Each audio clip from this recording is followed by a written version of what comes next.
Ukraine has shown the media two captured Russian soldiers being treated in a Kyiv hospital, who the Ukrainian authorities say killed Ukrainian troops in fighting in the war-torn east of the country. Ukraine says their capture is further evidence of Russian involvement in the East Ukraine conflict, despite a ceasefire signed in February. Ukrainian investigators have accused the two Russian soldiers recently captured near the town of Shastya in the Luhansk region of setting up a terrorist unit, said an advisor to Ukraine's security service, Markian Lubkivsky. Kyiv authorities believe the detainees are Russian soldiers Alexander Alexandrov and Yevgeny Yerofeev, who took part in fighting against Ukrainian soldiers on behalf of the self-proclaimed Luhansk People's Republic. Lubkivsky also said that the captured soldiers were given an opportunity to get in touch with their relatives by the phone. According to Lubkivsky, Yerofeev took his chance, but Alexandrov's relatives did not pick up the phone.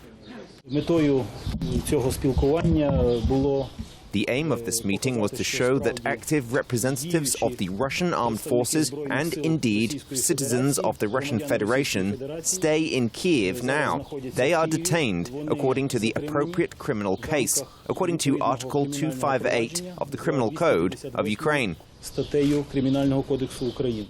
Ukraine's foreign ministry said they had received a note from the Russian authorities requesting to allow their consul to meet the detainees.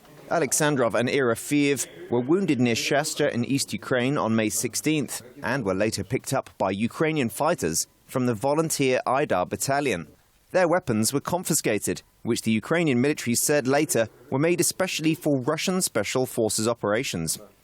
Russia said the two prisoners had served in the Russian armed forces but were no longer Russian soldiers on May 17th. The day they were captured.